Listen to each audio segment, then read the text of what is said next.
Be the Good with Kate shows each of us how it is possible to find and follow our passions at any age. But not only that, we can do this while making the world a better place along the way. I'm Kate Chericello, and I'm on a mission to shine a light on the positive news all around us. I hope Be the Good with Kate inspires you to live your purpose and go out and be the good in the world. Guests have included a Broadway music director, ex-convict, hospital clown, nonprofit leaders, people who've lost those closest to them, people who have found their calling in their 60s, and my kindergarten teacher. Join me each week as I have the honor of sharing these stories with you. You can find Be the Good with Kate on all podcast platforms and YouTube. Subscribe there or go to katechericello.com/bethegood to be updated when new episodes are released.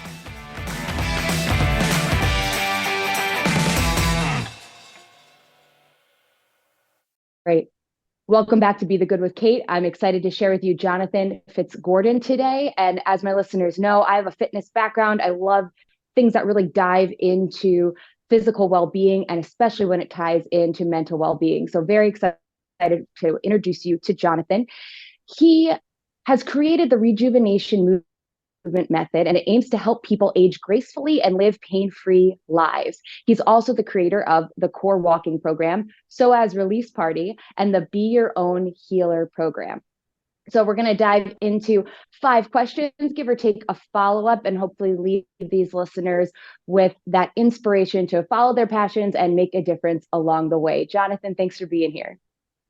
Thanks so much for having me on. My pleasure. So first, tell me more about who you are. I'm currently 60 years old, and when I was 32, I discovered or rediscovered yoga. I did yoga when I was like 6 years old. My mother made me do it with a bunch of girls, and it wasn't really what I wanted at the time. But even then, I had a facility for it, though no one understood why I was able to do full splits and things like that. And then so at 32, I started doing yoga in Manhattan in the East Village, and my body was built for it. And I didn't realize at the time that I am hypermobile. My joints are just too loose. I hyperextended my knees like crazy. And in the yoga context, they were like, go for it. You could put your feet behind your head. I could do all sorts of crazy tricks. And for 2 years, that felt great. And then my knees started to go, and where I did yoga, they didn't really teach alignment. It was just, go for it. And I certainly did. I was doing it 6 days a week for upwards of 2 hours a day. And then eventually just my knees started to hurt badly enough. I ended up in an orthopedist office, and long story short, had 3 knee surgeries.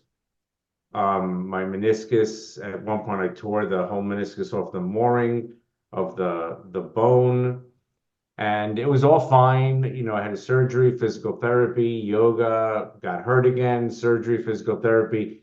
And then after the 3rd surgery, I was on my yoga mat ready to do it all again. And one of my teachers just said, "What are you doing that's going to prevent a 4th surgery?" And it blew my mind, actually. I really was like, oh my God, like I am going to have a 4th surgery if I don't figure out why this keeps happening. So at this point, I'm like 35. And in the time of my surgeries, I really feared I was never going to be able to be active again. I was never going to be able to do all these things I loved. And I would bike all over the city. And so at that moment, I took a step back, and I started to learn about my body and what my mobility, what does it mean to be too loose, and how I would hyperextend my knees, and learned about posture and walking. And I was my own first client. I started teaching myself how to walk and thought it was really interesting. So I owned a yoga center at the time, and I decided, let me just see if my students want to learn how to walk in this weird thing I'm doing. And they were really into it. And I didn't even think it was going to be for pain relief as much as this is interesting to walk differently. And everyone started reporting, oh, my back pain is gone, my knee pain is gone. And that led to an article in the New York Times, which was a long time ago now, 2008. But that all of a sudden gave me a business. You know, you get an article in the Times, and now people are happy to pay you to fix them. And you know, I don't fix people, I don't touch people. Right now, at this point, I only work on Zoom. I work with people all over the world, but on Zoom, and um, I'm a guide to help people fix themselves. And it turns out that no one really stands well. No one really walks well. It's not that hard to change either of those two things.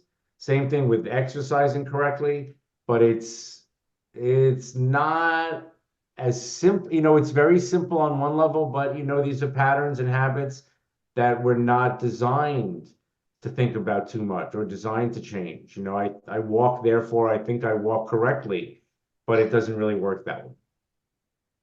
I'm so happy that you're shedding the light on this, that you are here today, because it's so crucial. And I hear it all the time with people, like you said, the low back pain, the this pain, the that pain. And there's so much to how we move. We've had a couple people on here talk about chronic pain and different methods and just kind of all of that. So what was it that made you specifically want to focus on walking as opposed to being kind of a generalist for movement, or you know, there's different methods? How did you decide it was walking, I'm going to hone in on that? It's such a strange thing to say, but I was literally in the car with my brother one night, and he said, "What are you going to do with your life?" And off the top of my head, I said, "I'm going to teach people how to walk." And it was pretty much that simple. And as I started to look into it, there aren't a lot of people teaching people how to walk. There's a lot of walking for rehab, you know, like for hip replacement and car accidents. So you might be not be able to walk anymore, so you go to rehab to learn how to walk.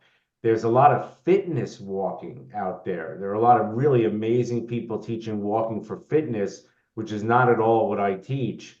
So I started to look into it. There are a couple of people, there are a couple of people on the West Coast that are do work similar to mine, but the idea of teaching a natural, normal walk, it's not out there very much. And at the time, I was very interested in Rolfing. I love, if you're familiar with Rolfing, which is myofascial release. It's you know, you can look at it as a fairly intense form of massage where they work your fascia instead of muscles. And I love that practice enough that I named my daughter Ida for the creator of Rolfing, Ida Rolf. And Rolfing is this thing that works in a 10-part series where you go for 10 sessions, it rebuilds your whole body, and you move on. So I was really interested at the time, so that's when I created an 8-part walking program. I said, let me get people in here for 8 sessions. And in the beginning, I was pretty strict, like you're not allowed to use your headphones and you can't carry bags. And people immediately were like, you're out of your mind. I'm in New York. I go everywhere with my headphones and my bag. So I let that go. But it just became a program of, if you spend time making simple, basic changes, you can change the way you walk and stand for the better. The thing about chronic pain and the pain on people I work with, it isn't that the way you walk is why you're in pain, but for a lot of people, the way we walk keeps us in pain. That the way we walk prevents us from making the most of our physical therapy or rehab. And the way I like to look at it is, you know, I'm a really big fan of chiropractors, and I love my orthopedist. I have no regrets about my 3 knee surgeries. I don't think I would have them again or maybe even need them again. But I tell people that you need to partner with your practitioners. And as a society and a culture, we really love to be told, well, you have this, take this, and you'll be better. And what I realized is it does work for a lot of people. I should say that. A majority of the world gets to go through life without too many complications, but that's not everybody. And I like to separate it like 80-20, you know, like 80% of the world gets through life with no problem, and 20 people are more sensitive than that. But everybody should be partnering with their doctors and chiropractors and massage therapists to better take care of themselves. So that was a big part of what led me to do what I do. Is there something that surprises you most about where you are now? That's a great question. The thing that surprises me most is the categories of people I help. And I tend to help people in fairly specific categories. Like people are not finding their way. People find their way to me in the middle of the night when they're Googling desperately for a solution to something that medicine hasn't helped, surgeries haven't helped. And it's so, as it turns out, almost 20 years later, people tend to fall into buckets. And two of the bigger buckets for me are hypermobility, which was my story, that my joints are just too loose. And what works for other people doesn't work for me. What made me really good at advanced yoga actually led me to get injured. So hypermobility is something that continually surprises me. That every new client I get, there's a moment where I go, wait, do you realize that you're hypermobile? Even though I didn't even necessarily see it in the beginning. And they go, no, I'm incredibly tight. And the truth is, though, your muscles can tighten up around loose joints. Doesn't work that way for everybody. My hypermobility is of the loose kind. I'm loose everywhere. So hypermobility continues to surprise me. And then the other bucket or category, and that's connected to hypermobility, is sensitivity. That I tend to work with highly sensitive people, which is now a diagnosis in therapy, which wasn't, I think, even 10 years ago. And that's back to that kind of 80-20 idea, where 80% of the world can take medications and have no negative effects. 80% of the world can go in for a surgery and have no negative effect. But then what do the 20% do? What do the 20% of the people in the world who are more sensitive than others, and when they go to the wrong doctor who doesn't understand their sensitivity, what are they going to do? So, well, truthfully, they'll Google at 3 o'clock in the morning and hopefully find me and begin a different kind of healing journey. And there's a question that I've been asking people this season that just ties in so well. You're sharing good news by doing what you're doing, by helping people, by showing people there's a better outcome. Why is it important in general that we share and highlight good news and the positive results and not just focus in on all the bad news around us? That's a greit's question that I need to apply to my parenting of my two teenagers. Man, it's great because it is so easy to be negative. And when I meet people, people find me when they're at their lowest ebb. And part of what I have to do is instill a belief that things can change, right? That is still a belief that, yes, you don't have faith anymore that you can get out of the pain that you're in, or that you can get better sleep, or that you can go dancing again, So it makes it simple for me to act positively, in the sense that if I don't, my clients are just going to feel worse. So, but what's really great about that, I talk to my kids and I'm like, wow, like my clients can be frustrating, but I never exhibit any frustration with my clients the way I do with my kids when they behave in very similar ways, So, yeah, it's just a great question. And it's funny, it's just in my work, it's easy to be positive, and in life, I can easily be like my clients. I have injuries that don't go away. I have pains, ache. When you're a hypermobile like me, you're just going to get injured. I trip all the time. I twist my ankle all the time. I'm always recovering from something or other. And 20 years ago, 25 years ago, it always got me down. It always made me like real. I really did. I wasn't kidding that I thought I'd never be able to do so many of the things that I can do again. And one of the things that I'm teaching people is because I know my body so well now, and I know when I get injured, oh, that's okay. This is what happened.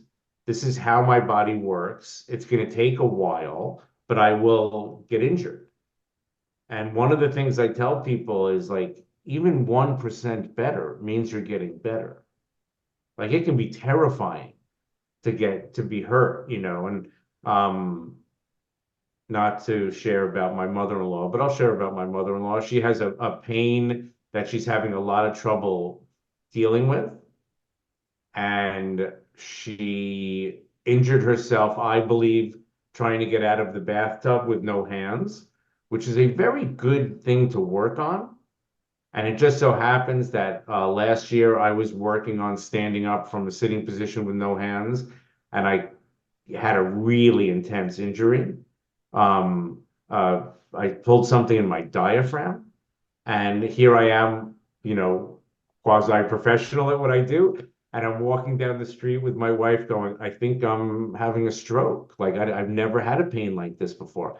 I can't believe the pain. Like stabbing pain, shooting pain, my shoulders. I thought it was a heart attack or stroke because there was a shooting pain down my arm.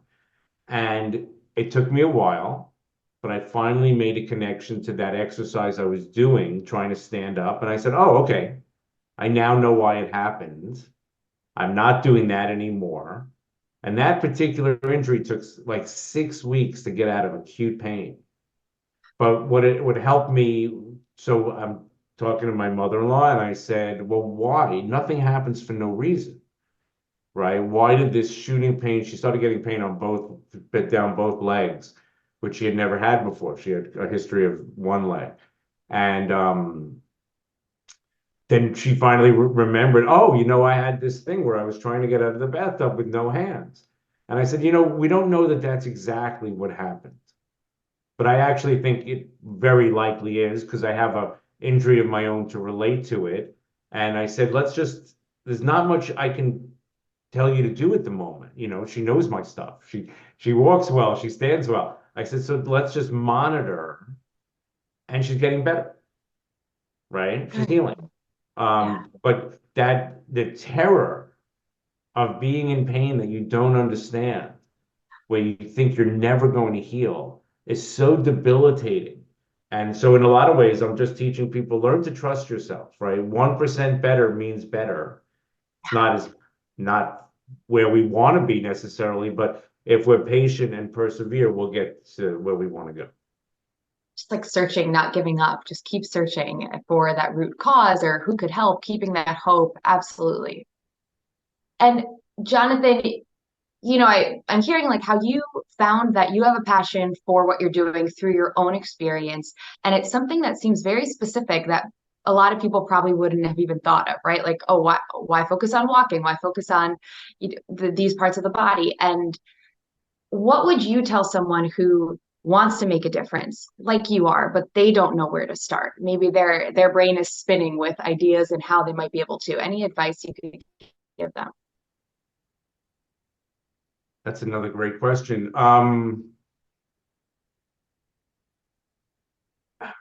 Yeah, my instinct is to say trust your instinct. But I will be honest that it's not always the easiest thing to do or tell somebody. So I've always been an iconoclast. I'm actually a high school dropout. I left school really young. It never worked for me. My mother would say I hated kindergarten. And so I'm an autodidact by nature. I loved learning, loved reading, but school authority, and we just didn't get along. And I had to trust, I had to trust that that's okay. in a world, in a culture where I grew up where it really wasn't okay. Nobody was dropping out of school, and it didn't work for me. And then the walking, like I wasn't kidding, where it kind of came off the top of my head.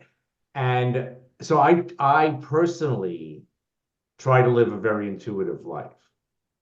And the work I do is really strange because there's no blueprint. When I meet a client, they've tried everything. They've tried the traditional things. So I have to really be very open to intuition, to search for a solution for us to work on together. And that is both really freeing. At 60, I trust my intuition more than I did at 40, you know? So that is really freeing and makes what I do incredibly fulfilling for me. I just love what I do and cannot believe how happy it makes me. And so a lot of that is instinct and intuition. And this isn't to be dark. I think I would like to encourage everyone to follow their instinct into intuition, but I am also not under the illusion that it can work for everyone.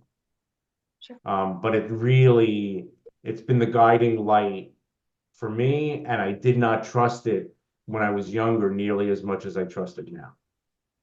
And I'm also hearing that lifelong learning, that constant growing. That's so important. Absolutely. I see your little cat in the background wanting to get out of the room. In and out, in and out, in and out. In and out. My dog's somewhere cozying up to another human right now, I'm sure. Jonathan, this has been so wonderful. And where can people find you online? So I'm kind of, all over. My website is corewalking.com, COREWALKING.com. And I'm on Facebook under Rejuvenation Movement Method. The website's the easiest because I have a blog on there. And if you're interested in what I do, I have a lot of resources out there. I have a YouTube channel and I have a blog. And like I said, I work privately with people, but there are a lot of ways to work with me. I teach mostly online, so I teach workshops and yoga classes. I have a membership program, and I'm definitely out there doing what I do. Yeah, you absolutely are. And truly look him up online. I've been in a deep dive of your resources the past day and saving things about the psoas and all of that. So thank you for what you're putting out there. And something I love about this episode that's happened is I feel like we've gotten a class on following your instincts and that kind of big picture, how to follow our passions, but also a dive into really thinking about how is our body moving through space? How are we taking care of it? So thank you so much for sharing with us today, Jonathan. I really appreciate it. Thank you so much. Thanks for having me on. In taking classes over the years or observing workout videos, one major piece that is often missing: stressing safety and form. Additionally, group fitness classes are often marketed as being open to all levels, yet how often do instructors not give modifications nor progressions so that each participant truly can get what he or she needs out of the class? So that's why I created the 101 series, which take things back to basics with 3 separate courses: Bar 101, Pilates 101, and HIIT 101, focusing on safety and efficiency so you can maximize your workouts. Be confident when you step into a group fitness class or workout on your own. Be strong in your execution of the most common exercises, and be proud of yourself for taking these huge steps forward on your health journey. Check it out at bebykate.com. The link is in the show notes. Thanks so much for listening to Be the Good with Kate Chericello. Whether you're listening on YouTube or via podcast, it would mean the world if you liked, subscribed, and or left a review. You heard about the good? Now go out and be the good in your life this week. If you have stories of good news that need to be shared, please send me a message. Thanks again, and have a great week.